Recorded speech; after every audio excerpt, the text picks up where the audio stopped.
반갑습니다. 서로 인사 한번 나누실까요? 반갑습니다. 서로 인사. 아이고, 네, 감사합니다.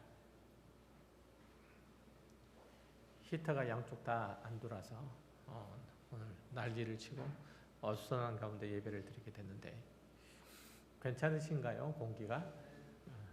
저는 이게 끄름이 자꾸 이게 위로 올라와서 좀 약간 좀 불편한데 제가 설교 중에 기침을 할 수도 있으니까 양해해 주시기 바랍니다. 말씀 함께 나누도록 하겠습니다. 사마리아의 수가성에서 이틀을 보내신 예수님께서는 이제 다시 갈릴리 가나를 향해서 발걸음을 옮기시죠. 사마리아에서와는 달리 갈릴리 사람들은 예수님을 그리스도로 인정하거나 환영하는 분위기가 아니었는데 예수님은 그 안타까운 마음들을 요한복음 4장 44절에서 이렇게 표현하시죠. 선지자는 고향에서 높임을 받지 못한다라고 표현하세요. 이것들은 사실은 오래된 정설인데요. 그것에 기대서 주님께서는 말씀하시죠. 사실 구세주이신 예수 그리스도께서 이 땅에 오신 것, 또 그가 하나님의 나라를 가지고 오신 것에 대해서 부정적인 반응을 보인 것들은 그의 고향 갈릴리에서뿐만 아니라 온 세상이 다 그렇죠. 요한복음의 프롤로그인 1장 10절과 11절을 보면 그가 세상에 계셨으며 세상은 그로 말미암아 지은 바 되었으되 세상이 그를 알지 못하다. 자기 땅에 오매 자기 백성이 영접하지 아니한다라고 그렇게 표현하는 것에 이미 드러나 있죠. 예수님께서는 창조주로서 온 세상과 만물을 창조하신 분이시므로 그의 주인이시고 그가 세상에 오셨지만 그의 짐을 받은 사람들이 주인이신 예수 그리스도를 영접하지 않는다고 하는 거죠. 물론 본문의 바로 앞구절에 45절을 보면 갈릴리에 이르시매 갈릴리인들이 그를 영접하니 이는 자기들도 명절에 갔다가 예수께서 명절 중 예루살렘에서 하신 모든 일을 보았음이더라 라고 해서 갈릴리 사람들이 예수님을 인정하는 것처럼 환영하는 것처럼 보여요. 그러나 그것은 예수가 그리스도이시다라는 신앙의 고백적 차원이라기보다는 단지 그가 행하시는 놀라운 표적들을 보았기 때문이죠. 인간은 애초부터 진리에 대해서 무지한 자들이고 생명에 대해서 무감각한 자들이라고 성경은 누누이 밝히고 있죠. 다만 인간이라는 존재는 눈에 보이는 이익들을 쫓아서 이리저리 왔다 갔다 할 뿐이라는 거예요. 오병이의 기적으로 떡을 먹고 배부른 경험을 한 사람들이 예수님을 왕으로 삼으려고 하는 것과 똑같은 모습을 사실은 우리 모두가 보여주고 있다는 것이죠. 예수님의 일대기를 보도하는 사복음서에는 그가 행하신 기적들이 많이 소개되어 있어요. 오랫동안 질병을 앓던 사람들을 치료하시고 나병 환자를 고치시고 눈이 먼 자들을 보게 하시고 귀신 들린 사람에게서 귀신을 쫓아내시고 죽은 자들을 살리시는 일들을 행하세요. 그 모습을 본 사람들이 너나 나나 할 것 없이 예수님께 와서 자신의 약한 것들을 아뢰고 그것들로부터 벗어나기를 간청하죠. 그러나 그뿐이었어요. 사람들은 자신들이 필요한 것들을 얻으면 예수님을 떠나가고 말았다는 거죠. 예수님이 그들에게 있어서 행하신 그 기적의 목적에 대해서는 많은 이들이 부주의했고 또 무관심했다는 것이 성경이 가르치는 바예요. 예수님께서 베푸신 기적의 목적이라고 하는 것이 먼저는 그가 누구시고 그가 오셨을 때 세상은 어떠한 상태에 있었는지 그 정체를 설명하고 그 상태를 얘기를 하고자 하는 거죠. 세상은 죄악으로 죽음의 짙은 그림자가 드려져 있었고 예수님께서는 자신의 목숨을 많은 사람들을 위한 대속물로 주심으로써 그런 세상을 구원하러 오셨음을 말하고자 함이죠. 또 하나는 예수님께서 가지고 오신 이 하나님의 나라는 이 세상과 어떻게 다르고 우리는 그 나라에 어떻게 들어갈 수 있는가라는 답을 주시고자 예수님께서는 오셨다는 거죠. 하나님의 나라는 의와 진리가 무궁한 나라이고 생명의 번성함이 영원에 이르는 그런 곳이다. 그리로 들어가는 유일한 길은 예수님 당신을 믿는 것, 예수 그리스도 한 분뿐이 없음을 이제 알리시는데, 가르치시는데 모든 예수님의 표적, 기적의 목적들은 있는 거죠. 이것을 가리켜서 우리는 기적이라고 특별히 얘기하지 않고 표적이라고 얘기를 하죠. 예수님께서 누구시고, 그리고 그가 이 땅에 왜 오셨고, 그가 가지고 오신 하나님의 나라는 어떤 성격을 가지고 있는가를 알려주시는 게, 그것을 드러내는 게 바로 표적의 목적이라는 거예요. 실제로 예수님께서 행하시는 기적들을 통해서 고침을 받은 이들은 오랫동안 고생해온 고통과 슬픔과 소외와 절망으로부터 벗어나게 되었을 거예요. 예수님의 선하시고 의로우신 손길은 그들을 붙잡고 있었던 질병과 장애로부터 해방시켰죠. 그들의 삶을 괴롭혔던 문제들이 예수님을 만나자 해결되었던 거예요. 12해 동안 혈루증을 앓으면서 가족으로부터, 공동체로부터 소외되었던 여인은 그의 질병과 사회적인 지위가 단번에 회복되었고, 날 때부터 볼 수 없었던 맹인은 자신의 육체의 장애로 인해서, 사람들의 편견으로 인해서 고생을 하다가 단번에 그것들을 떨쳐버릴 수가 있었죠. 이러한 기적들은 예수님께서 구원자이시고 그가 가지고 오신 하나님의 나라는 복과 생명으로 가득 찬 나라인 것을 엿볼 수 있게 만드는 거죠. 그러면 예수님의 기적을 경험한 사람들은 더 이상 어떤 어려움이나 어떤 질병도 겪지 않는가? 이들에게는 더 이상 아픔도 슬픔도 고통도 결핍도 소외도 이제는 없게 될 것인가? 라고 하면 그렇지는 않다는 거죠. 38년 동안 중풍병을 앓았던 사람은 또 다른 질병을 앓았을 것이고, 오병이어의 기적을 맛본 사람들은, 그걸로 인해서 식사 한 끼를 해결했던 사람들은 하도 되지 못해서 다시 허기를 느꼈을 거예요. 뿐만 아니라 죽어서 무덤에 누웠다가 예수님의 명령으로, 예수님의 말씀으로 다시 살아난 나사로는 얼마나 더 살았는지는 모르지만 그도 역시 죽어서 그의 육체에 조그만 흔적도 지금은 찾아볼 수 없잖아요. 인간은 죽을 때까지 주림과 질병과 외로움을 벗어버리지 못하는 존재라는 거죠. 그것들은 새 하늘과 새 땅이 열리고 그것을 다스리실 이 하나님께서 오실 때에야 비로소 사라진다고, 비로소 다 없어진다고 그렇게 성경은 말해요. 요한계시록 21장 3절 이하에 보면 이렇게 기록을 하고 있죠.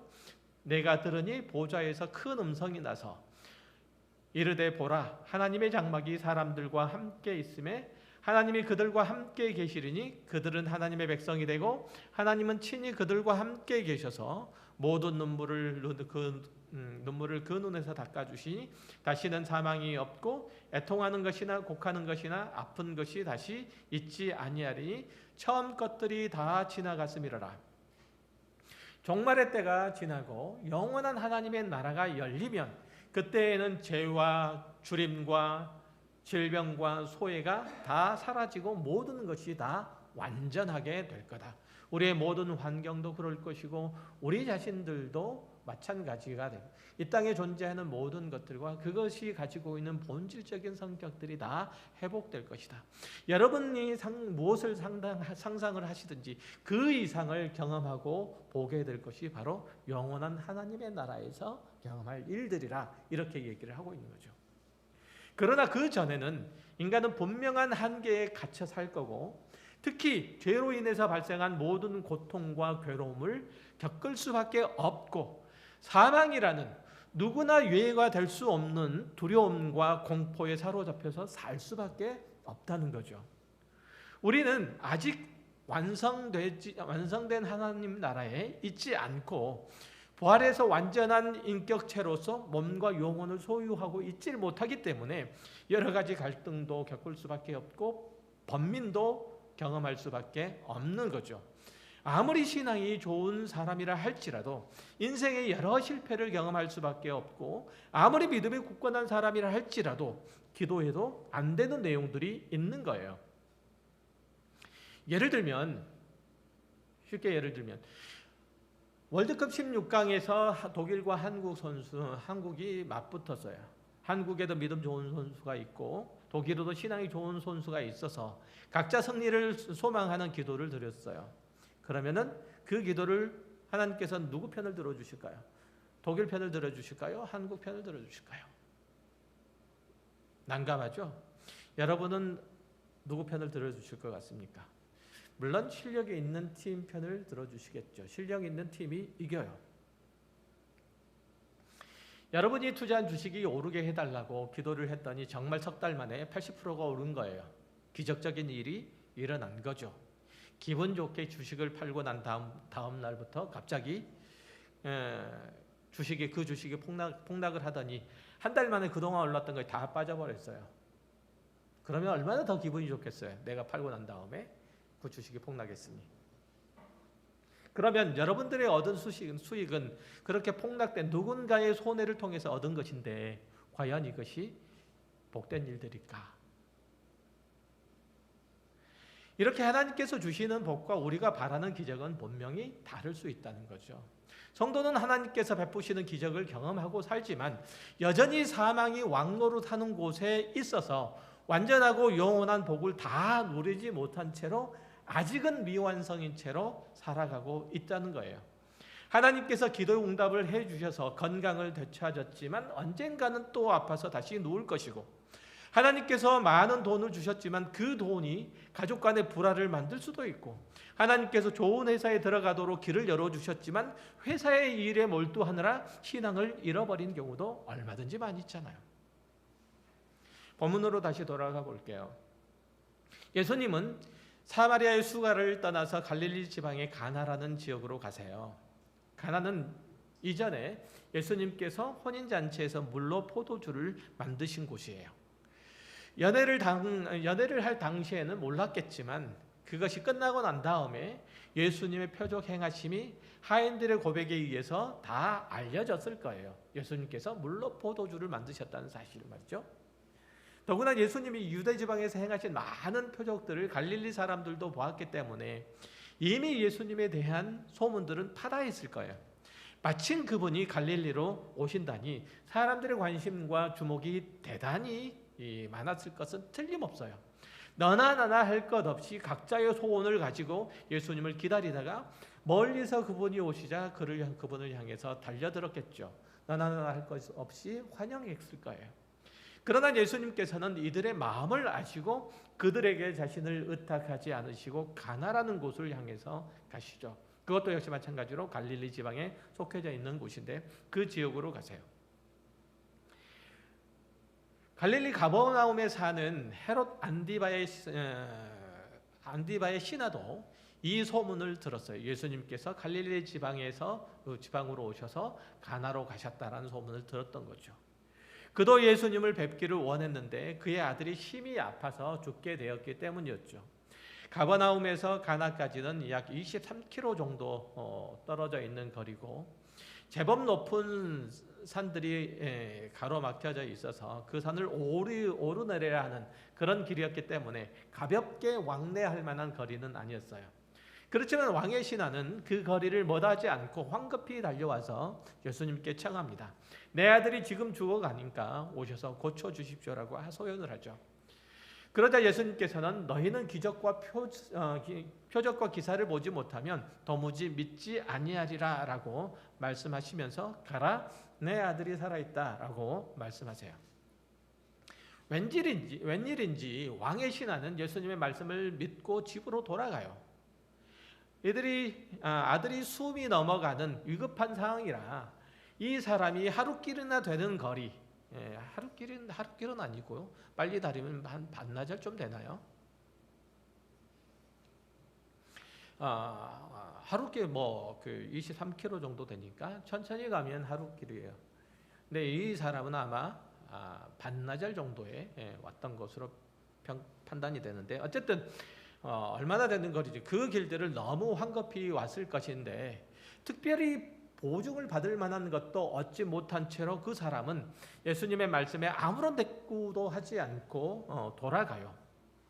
그래도 왕의 신하의 마음에는 불안함과 초조함이 있었을 텐데 그것들이 이내 풀리고 말죠. 돌아가는 길에 그는 그의 아들이 낳았다는 기쁜 소식을 들고 오는 하인들, 주인 뒤를 쫓아오는 하인들을 만났기 때문에 그래요. 이 사건에는 왕의 아들을 병을 고치는 그 과정은 전혀 등장하고 있질 않아요. 또 우리가 하나님의 기적을 경험하기 위해서는 선결제되어야 된다고 여기는 믿음도 없어요. 우리가 어떤 일들, 어떤 소원을 이루려면 믿음이 있어야 된다라고 하는, 믿음을 선결제해야 된다는 그런 내용도 없다는 거죠. 물론 여기서도 왕의 신하가 믿었다라는 내용이 있지만 그 믿음은 예수님이 내 아들이 살아있다라고 하는 선언을 하신 후에 신하의 반응일 뿐이에요. 그러니까 왕의 신하의 믿음을 보고 예수님께서 그 아들을 고쳐주신 게 아니에요. 아마도 예수님께서 내 아들이 살았다라고 말씀하시는데 거기에 다른 할 말이 없어서 물러난 것일 뿐일 수도 있어요. 그 신하의 믿음이 재료가 되어서 예수님의 기적을 만든 것은 아니라는 뜻이에요. 본문에서 분명하게 밝히는 것은 기적 그 자체가 아니라 그 기적으로 인해서 만들어낸 결론뿐이에요. 53절에 보면 그의 아버지가 예수께서 내 아들이 살아있다 말씀하신 그때인 줄 알고 자기와 온 집안이 다 믿으니라. 이 구절의 방점은 내 아들이 살아있다라는 내용이 찍히는 게 아니라 자기와 그 온 집안이 다 믿으니라. 여기에 있는 거죠.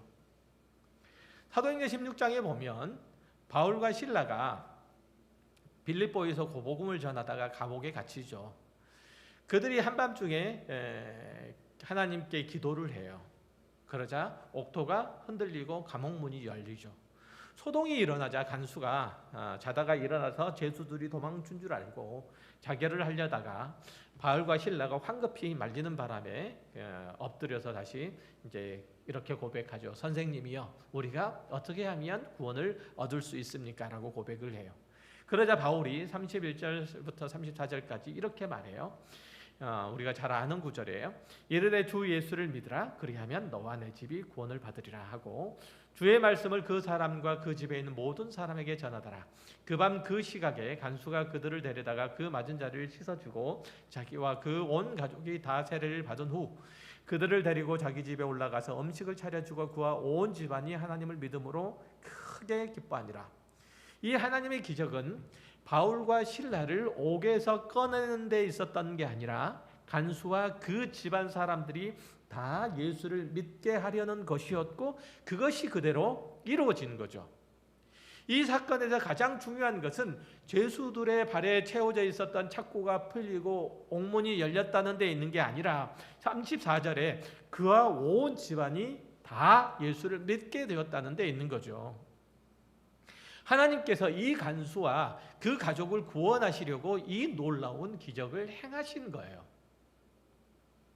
마찬가지로 예수님께서 왕의 신하의 병을 고쳤다는 것이 이 보도의 핵심이 아니라는 거예요. 사도 요한이 이 사건을 기록한 목적은 자신의 절박한 상황을 해결하고자 예수님을 찾아왔던 사람과 그의 집안 사람 모두가 이제는 예수를 믿게 되었다는 사실에 있는 거죠. 다시 47절을 보면 그렇게 얘기를 해요. 그가 예수께서 유대로부터 갈릴리로 오셨다는 것을 듣고 가서 청하되 내려오셔서 내 아들의 병을 고쳐주소서 하니 그가 거의 죽게 되었음이라. 예수께서 이르시되 너희는 표적과 기사를 보지 못하면 도무지 믿지 아니하리라. 왕의 신하가 가버나움에서 가나까지 거의 하루길 되는 그 거리를 반나절 만에 달려온 것은 그만큼 상황이 급박했기 때문이기도 하지만 예수님께서 자신의 아들을 고쳐주시리라는 믿음이 있었기 때문이기도 해요. 그런데 이 사람의 요청에 대한 예수님의 반응이 뭐였냐면 너희에게는 도무지 믿음이라는 게 없다라는 이 말씀인 거죠. 다시 말해서 왕의 신하는 예수님께서 원하시는 믿음을 소유해서라기보다는 단지 자신의 위기 상황을 타개해 줄 누군가가 있어야 했기 때문에 예수님을 찾아서 달려온 거예요. 예수라면 혹시 모르니까 그럴 수도 있겠다라고 하는 거죠. 그래서 예수님께 와서 머리를 조아린 것뿐이에요. 바로 이 대목을 우리가 주목해 보아야 돼요.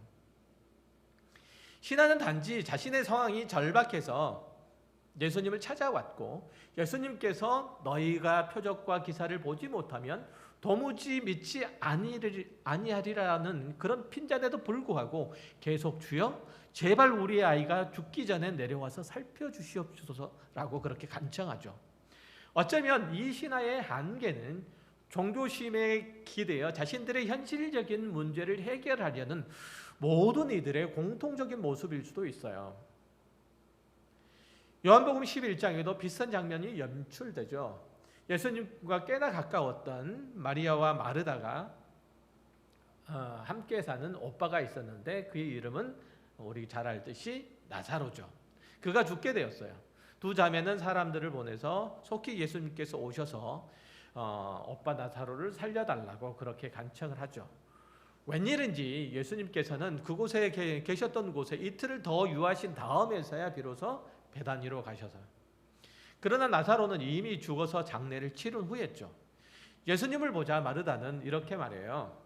주께서 여기 계셨더라면 내 오라비가 죽지 아니하였을 것입니다 라고 안타까워하면서 또 다른 한편에서는 원망을 하죠. 그녀는 예수님의 권능을 알았고 그가 병을 고치시리라는 확신도 있었어요.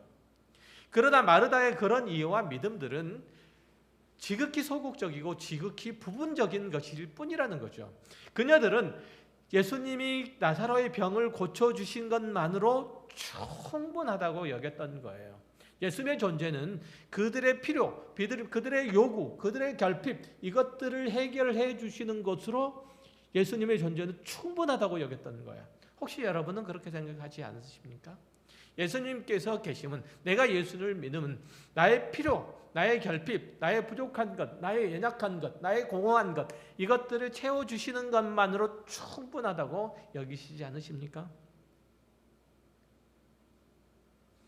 어쨌든 그럼에도 불구하고 예수님께서는 이런 부실하고 나약한 믿음의 요청에도 응해주시고 고쳐주세요.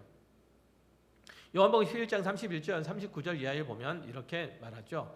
예수께서 이르시되 돌을 옮겨 놓으라 하시니 그 죽은 자의 누이 마르다가 이르되 주여 죽은 지가 나흘이 되었음에 벌써 냄새가 나나이다. 예수께서 이르시되 내 말이 내가 믿으면 하나님의 영광을 보리라 하지 아니하였느냐 하시니 돌을 옮겨 놓으니 예수께서 눈을 들어 우러러 보시고 이르시되 아버지여 내 말을 들으시는 것을 감사하나이다. 항상 내 말을 들으시는 줄을 내가 알았나이다. 그러나 이 말씀하옵는 것은 둘러선 무리를 위함이니 곧 아버지께서 나를 보내시는 것을 그들로 믿게 하려 함이니이다.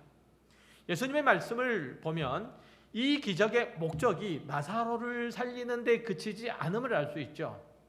예수님께서는 아버지 하나님이 그 아들을 보내셨음을 모인 모든 사람에게 알리는 데 이 기적이 목적이 있다라고 말씀하시죠. 마르다와 마리아 그리고 그와 함께 있는 거기에 모여 있는 모든 사람들이 예수가 그리스도이신 것을 믿고 그가 베푸신 구원의 은혜 가운데로 들어오게 하시려고 나사로를 살리신 거라고 말씀하세요. 예수께서는 사람들이 이해할 수 있도록 그들의 눈높이와 그들의 삶의 언어를 통해서 이 일들, 당신이 누구신지를 알리시죠. 어떻게 해서라도 한 영혼을 구원하시고자 하는 주님의 간절하고 절박한 마음이 거기에 담겨져 있는 거예요. 예수님이 죽은 자를 살리시는 것은 그를 그리스도로 믿어서 구원에 이르게 하시는 과정 혹은 수단일 뿐이라는 거죠. 예수는 죽은 자를 무덤에서 일으키시는 분, 그의 육체와 영혼 모두를 다시 살게 하시는 그런 분이시다. 이 메시지가 나사로의 기적 안에 담겨져 있는 거예요. 본문의 말씀은 이런 예수님의 목적을 아주 분명하게 그래서 보여주고 있죠. 다른 표적들은 예수님이 직접 현장에 계셔서 그 일들을 행하세요. 예를 들면 회당장 야이로의 딸을 다시 살리실 때는 죽은 아이의 손을 잡고 아이야 일어나라 이렇게 말씀하셨고, 날 때부터 맹인된 사람에게는 침을 뱉어서 진흙을 이기시고 눈에 바르신 후에 실로암 연못에 가서 씻으라고 말씀하셨고, 중풍병자를 일으키실 때는 내 침상을 가지고 집으로 가라라고 말씀하심으로 그것들을 고치셨어요. 그런데 왕의 신하의 아들을 고치실 때는 환자에게 찾아가서 손을 잡으시거나 직접 말씀하시거나 다른 특별한 행동을 전혀 하시지 않으세요. 심지어 찾아가 보시지도 않잖아요. 그저 찾아온 신하에게 내 아들이 살아있다라고 그렇게 말씀하셨을 뿐이에요. 사실 예수님께서 어디에 계시든지 그것이 기적을 베풀고 신령한 은혜를 부어주시는데 어떤 장애가 되겠어요? 예수님께서 여기 계시면 지구 반대편에 있는 미국에는 예수님께서 기적을 못 일으키시겠느냐는 얘기예요. 그렇지 않잖아요. 아무래도 상관없는 일이죠. 그런데도 이 장면이 특별한 것은 그 일로 인해서 왕의 신하의 집 사람들이 모두 다 예수를 믿게 되었다는 점이잖아요. 그런데 당시 사람들이나 성경을 읽는 독자들 중에 많은 이가 기적 그 자체에 몰두함으로써 그 사건이 의미하는 바를 대부분 놓치고 있는 거죠. 이게 문제예요. 예수님께서도 이 부분을 경계하시면서 말씀하신 내용들이 복음서 도처에 나타나 있어요. 마가복음 한 구절 찾아볼게요. 7장 31절 이하에 예수께서 다시 두로 지방에서 나와 시돈을 지나고 데가볼리 지방을 통과하여 갈릴리 호수에 이르시매 사람들이 기먹고 말 더듬는 자를 데리고 예수께 나와 안수하여 주시기를 간구하거늘 예수께서 그 사람을 따로 데리고 무리를 떠나사 손가락을 그의 양 귀에 넣고 침을 뱉어 그의 혀에 손을 대시며 하늘을 우러러 단식하시며 이르시되 에바다 하시니 이는 열리라는 뜻이라 그의 귀가 열리고 혀가 맺힌 것이 곧 풀려 말이 분명하여졌더라. 예수께서 그들에게 경고하사 아무에게도 이르지 말라 하시되 경고하실수록 그들이 더욱 널리 전파하니 사람들이 심히 놀라 이르되 그가 모든 것을 잘하였도다. 못 듣는 사람도 듣게 하고 말 못하는 사람도 말하게 한다 하니라. 예수님께서는 당신에게 찾아온 못 듣는 사람을 듣게 하시고 귀먹고 말을 못하는 사람들을 고치시죠. 거기에 있는 모든 사람들에게 그 일들을 얘기하지 말라고 말씀하세요. 주님께서는 사람들이 병 나은 사실에만 관심을 가질 뿐 그가 그 일들을 통해서 드러내시고자 하는 복음과 진리에 대해서 냉담하셨던 것들을 아셨기 때문에 그를 따로 데리고 가세요. 우리는 기적이 일어나면 그 기적 자체에만 관심을 가질 뿐 그 기적을 베푸신 분이 누구이신지에 대해서는 생각을 안 해요.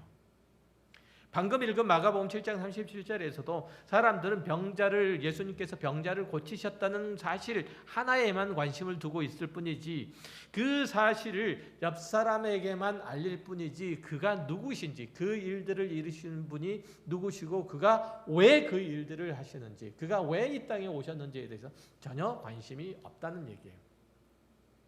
처음에도 잠깐 언급을 했지만 요한복음 6장 내용에서 오병이어의 기적의 내용들도 마찬가지죠. 사람들의 반응들이 그랬던 거예요.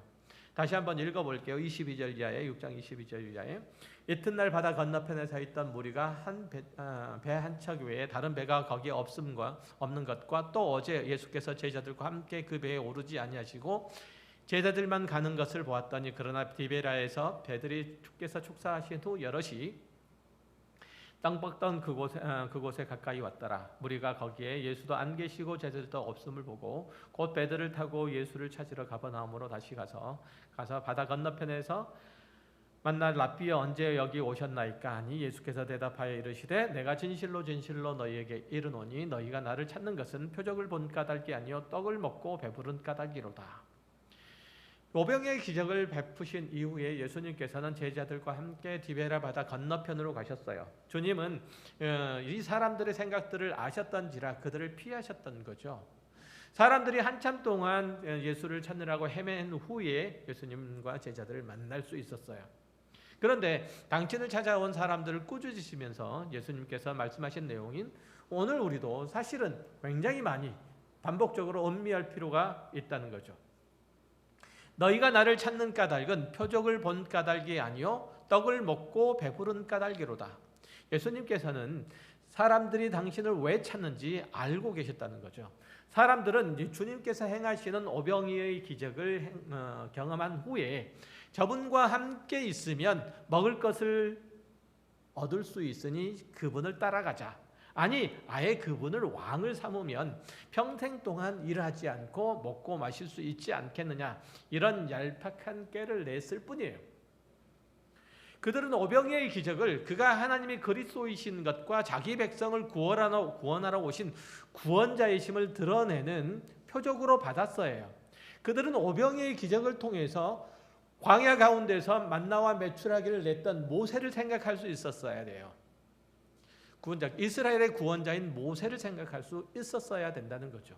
그것들을 통해서 그걸 경험했던 것처럼 지금 오병이의 기적을 예수님께서 베푸심으로써 예수님께서 누구신지를 그들에게 분명히 알리셨으니 구원자이신 예수 그리스도로 지금 당신들 앞에, 자신들 앞에 서 있는 분을 맞았어야 된다는 얘기예요. 그러나 그들은 그런 것에는 전혀 관심이 없고 오직 자신의 배를, 자신의 필요를 채울 뿐이었어요. 예수님이 많은 표적을 행하신 것은 사람들이 그 사건을 보고 예수가 하나님이 보내신 그리스도이심을 알고 믿게 하기 위함이었어요. 이 사실을 묵상을 하면서 음미를 해보면 우리는 각자에게 일어나는 기쁘고 좋은 일들과 그 반대로 어려움과 고난에 대해서 새로운 시각을 가질 수가 있어요. 그리스도인들에게 일어나는 모든 일들은 우리에게 영적 유익을 주기 위해서, 우리에게 복된 결과에 도달하게 하시려고 하나님께서 마련하신 일들이에요. 우리의 전 생애가 그렇단 얘기예요. 우리가 경험하는 크고 작은 모든 일들, 하루에도 몇 가지의 사건들을 경험을 하게 되는데 몇십 가지, 몇백 가지도 될 수 있겠죠. 이 사건들을 경험하게 되는데 이 모든 사건들이 다 그렇단 얘기예요. 우리에게 허락하신 기도 응답이 예수 믿는 믿음으로, 주를 사랑하는 마음으로, 구원을 얻은 자의 구별됨으로 가야 한다는 것이죠. 하나님께서 우리에게 복을 주시는 것들을, 그 복을 주시는 것으로 하나님이 누구신지를 우리는 알아야 된다는 거예요. 그 복 자체가 의미와 가치를 갖는 것이 아니고 그 복을 주신 하나님이 누구신지를 알아야 된다는 거죠. 우리가 구원을 얻었다면 그 구원을 허락하신 예수 그리스도가 누구신지, 그분이 왜 우리들에게 구원을 허락하셨으며 그가 만들어내신, 그가 이루신 구원이 어떤 성격을 가지고 있는지를 알아야 된다. 그 구원에 담겨져 있는 예수 그리스도의 마음을 알아야 된다는 거죠. 그 구원이 우리를 어디로 인도하는지를 알아야 된다는 얘기예요. 그러나 우리는 구원 얻었다는 사실만 기억하잖아요. 이 구원을 내가 얻었으므로 내가 죽으면 혹시 있을지도 모르는 지옥에 가지 않고 천국에 이를 수 있다라는 것 말이죠. 이것만 있으면 안심인 거예요. 이것만 있으면. 그렇지 않습니까?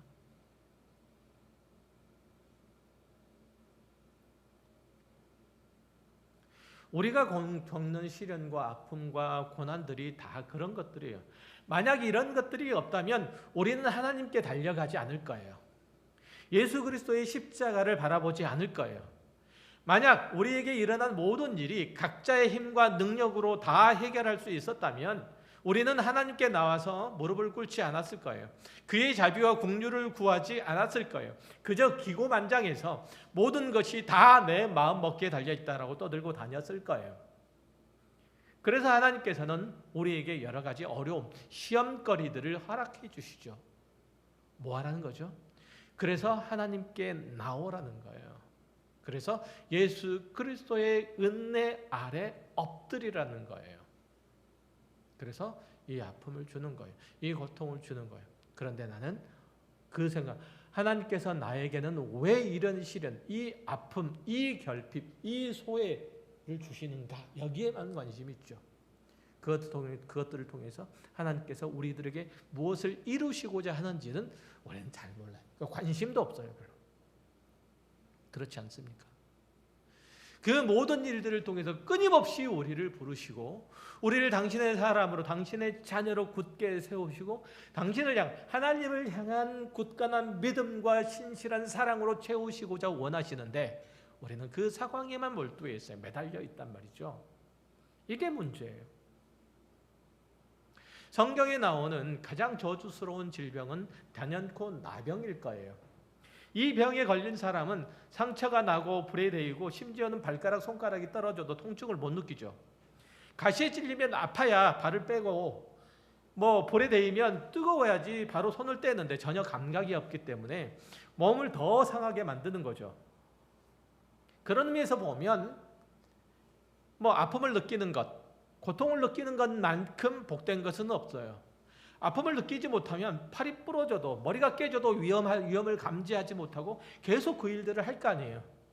손가락이 기계 속으로 들어가는데 들어갔는지도 모르고 계속 집어넣고 있을 거 아니에요. 신앙생활을 하면서도 예수님의 필요를 모른다면 하나님을 찾지 않는다면 이 영적 나병에 걸린 것과 같아요. 이 세상을 살아가는 그리스도인은 항상 영적인 위험과 도전에 직면해 있는데 또 그 위험들 속에서 여러 가지 아픔과 상처들을 경험하고 있는데 그걸 느끼지 못하는 거예요. 그러면 이것은 영적인 나병에 걸린 것과 똑같죠. 맨날 그러면 더러운 데 빠져 살 것이고 악한 것들과 타협할 것이고 미련한 것들을 계속 거듭할 거예요. 그것은 그리스도인들로서는 가야 할 길이 아니죠. 해야 할 일들이 아니에요. 내가 왜 이런 형편과 이런 상황과 이런 지경에 이르게 되었는지 다시 한번 살펴봐야 될 일이에요. 로마서 1장 21절 이하에 하나님을 모르는 사람들이 결국은 갇혀 살 수밖에 없는 악한 세상의 일들을 제시해 놓았어요. 한번 찾아보세요. 찾아보시면 제가 읽어드릴게요. 하나님을 알 때 하나님을 영화롭게 하지 아니하며 감사하지 아니하고 오히려 그 생각이 허망하여지며 미련한 마음이 어두워졌나니 스스로 지혜 있다 하나 어리석게 되어 썩어지지 아니한 하나님의 영광을 썩어질 사람과 새와 짐승과 기어다니는 동물의 모양의 우상으로 바꿨느니라. 그러므로 하나님께서 그들을 마음의 정욕대로 더러움에 내버려 두사 그들의 몸을 서로 욕되게 하게 하였으니 이는 그들이 하나님의 진리를 거짓 것으로 바꾸어 피조물을 보물주보다 더 경배하고 섬김이라. 우리에게 가장 큰 벌은 더러운 곳에 있어도 깨닫지 못하는 거죠. 추한 행위를 해도 부끄럽지 않은 거예요. 아픔을 느껴야 발을 빼고 뜨거움을 느껴야지 손을 치울 텐데 전혀 감각이 없는 나병 환자처럼 죄를 짓고도 감각이 없다면 이건 큰일이죠. 본문의 왕의 신하는 아들의 열이 펄펄 끓고 죽어가는 것을 알았기 때문에 주님을 찾아온 거죠. 그에게 위기 상황이 닥쳤고 그 위기를 그는 직감을 했던 거죠. 그래서 주님을 찾아왔어요. 우리도 마찬가지죠. 하나님께서 영적인 감각을 주시지 않는다면, 거룩에 대한 부담감을 주시지 않는다면 우리는 죄의 구덩이에서 뒹굴게 될 거예요. 악에 빠져서 헤매되 거기에서 나오려고 하지 않을 거예요. 사실 세상에 속한 사람들이 다 이런 상태잖아요. 그게 로마서 1장 얘기하는 바이기도 하고요. 불의하고 취악하고 탐욕에 젖은 삶을 살면서도 이렇게 살다 죽지 자포자기하고 교만하고 시기하고 자랑하고 비방하고 악에 찬 행동을 하면서도 남들도 다 그렇게 하는데 이렇게 스스로를 합리화하고 말죠. 그들은 하나님의 진노와 형벌 아래에 있으면서도 그것을 깨닫지 못하죠. 요한복음 3장 17절 이하의 말씀을 보면 이렇게 되어 있잖아요. 하나님이 그 아들을 세상에 보내신 것은 세상을 심판하려 하심이 아니요 그로 말미암아 세상이 구원을 받게 하려 하심이라. 그를 믿는 자는 심판을 받지 아니하는 것이요 믿지 아니하는 자는 독생자의 이름을 믿지 아니함으로 벌써 심판을 받은 것이니라. 그 정죄는 이것이니 곧 빛이 세상에 왔으되 사람들이 자기의 행위가 악함으로 빛보다 어둠을 더 사랑하는 것이니라. 우리의 영적인 가장 심각한 영적 질병이 뭐냐면 더러운 곳에 살면서 그 죄를 도모하는데도 그 상태를 오히려 편안히 여기는 데 있다는 거예요. 다른 사람의 호주머니를 털면서까지 자신의 욕심을 채우고, 다른 사람을 깎아내리면서까지 자신을 높이려고 하고, 다른 사람의 오늘을 망가뜨리면서까지 자기는 편안한 내일을 확보하려고 하는 그런 마음이에요. 어떤 사람이 이런 말을 하는 걸 들었어요. 자기는 여름철이 좋대요. 왜냐하면 모기를 물리는 걸 좋아하니까 여름철이 좋대요. 모기를 물려서 좋대요. 모기에 물려서 가려우면 좀 힘들지만 살짝 참았다가 박박 긁는 쾌감이 너무 좋대요. 그런데 여름이 되고 가을이 되면 이 모기가 힘이 없어가지고 물어도 별로 안 가려워서 되게 아쉽대요. 사람들의 영적인 상태가 그래요. 시원하게 긁는 맛에 모기 물려도 좋다고 생각하듯이 죄된 행동과 더러운 삶을 사는 것들을 즐기고 그것을 못하면 왠지 불편하고 왠지 아쉬워요. 뒤에서 다른 사람의 험담을 하기를 좋아하는 사람이 그것을 못하면 이건 입이 간지러워서 견딜 수가 없는 거예요. 마치 모기에 물려서 긁듯이 한바탕 욕을 해줘야 뒷담화를 좀 해줘야 속이 후련하죠. 다른 사람을 골탕 먹이기를 좋아하는 사람은 늘 괴롭히고 골탕 먹이던 사람이 없어지면 다른 대체자를 찾아서 꼭 괴롭혀야 직성이 풀리는 사람이에요. 더러운 곳에서 뒹굴며 사는 것이 즐거워서 일부러 더러운 옷들을 입고 지내는 것처럼 죄에 취해 사는 사람들은 죄를 저지르는 게 더 좋다는 거예요. 우리도 이전에는 그런 상태에 있던 사람들이었어요. 그러다가 일이 잘 안 풀려서 건강이 안 좋아서 뭔가 뒤통수가 가려워서 교회에 나오기 시작했잖아요. 그런 차원에서 보면 조금씩 결핍과 약함과 아픔을 느끼는 것, 사실은 훨씬 복된 일들이죠. 자신의 한계를 깨닫고 하나님이란 분의 존재를 의식하기 시작했기 때문인 거예요. 그러다 거기에서 머물러서는 안 돼요. 병을 고치고 물질적인 복을 얻고 마음의 평안을 얻는 데서 그치지 말고 더 깊은 데로 나아가야 하는 거예요. 여러분이 교회에 나오는 것으로 그치지 않아야 된다는 거죠. 예수 그리스도이심을 믿고 그가 예수 그리스도이심을 믿고 그분과 더 깊은 관계 속으로 나아가야 하는 거예요. 하나님과 사귐이 있는 데까지 가야 한다는 거죠. 예수 그리스도께서 이루신 그 구원의 영광을 누릴 수 있어야 돼요. 예배 드리러 와서 헌금 내고 설교 견디다가 가는 게 이게 전부는 아니잖아요. 예수를 기뻐하고 그 안에 사는 것을 평안해하고 만족해 하는지 그걸 점검해 보세요. 우리에게 오랜 동안 습관처럼 당연히 있었던 당연한 것처럼 여겼던 것들 중에서 사실은 죄 속에 속한 것들이 있잖아요. 그런 것들을 발견할 수 있어야 되는 거예요. 또한 그것들을 아파할 수 있어야 되는 거예요. 이런 마음이 없으면 예수님께로 진지하게 나아가는 사람이라고 볼 수 없는 거죠. 하나님의 거룩하심과 의로우심을 척도를 삼아서 나의 세속적인 것과 불의한 것들을 제거하려고 하는 그런 노력이 있어야 하는데 그런 걸 안 하던 사람이에요. 하나님께서 이런 모든 것들을 고쳐주시도록 우리의 각자의 삶을 하나님 앞에 내려놓을 수 있어야 돼요. 그럴 때 우리의 삶 가운데는 예수를 믿는 우리의 삶 가운데는 죄의 중상들이 떠나가죠. 하나님의 선하신 능력들이 우리를 이끌어갈 수 있게 되죠. 하나님께서 우리에게 허락하신 영생의 기적들을 경험할 수 있게 돼요. 여러분 다시 한번 마지막으로 말씀드리는 다시 한번 여러분의 인생을 여러분의 삶의 태도들을 여러분의 신앙생활들을 한번 살펴보세요. 여러분들이 소망하고 꿈꾸는 것들이 무엇을 위해서인지 하나님께서 내 삶 가운데 기적을 일으켜 주시기를 바라는데 그 기적의 목적이 그 기적이 나를 어디로 데려가는지 어디로 데려가기를 원하는지를 살피시란 말이죠. 그것들을 확인해 보세요. 하나님, 저는 이 질병이 낫기를 원합니다. 그래서 뭘?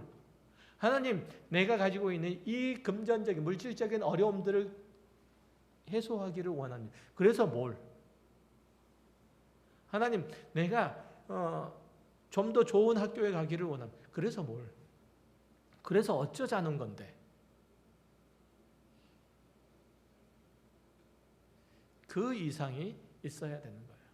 그럴 때 우리는 우리의 삶의 모든 순간순간이 허투루 가지 않을 것이고 그 속에서 역사하시는 하나님의 손길들을 발견할 것이고 그 손길이 이끄는 바 하나님의 보호자 앞으로 우리를 이끌어서 하나님의 거룩하심과 의 가운데로 우리를 이끌어서 우리를 하나님의 자녀답게 이 세상을 용맹스럽게 그리고 진지하게 살아갈 수 있는 하나님의 사람으로 세우는 것들이 하나님께서 우리들에게 허락하신 삶의 모든 내용인 줄 알게 돼요. 그 삶에 집중하여 나의 살아가는 모든 순간순간이 허투루 되지 않냐며 하나님께서 기뻐하신 모양으로 다시 정립될 것입니다. 기도하겠습니다.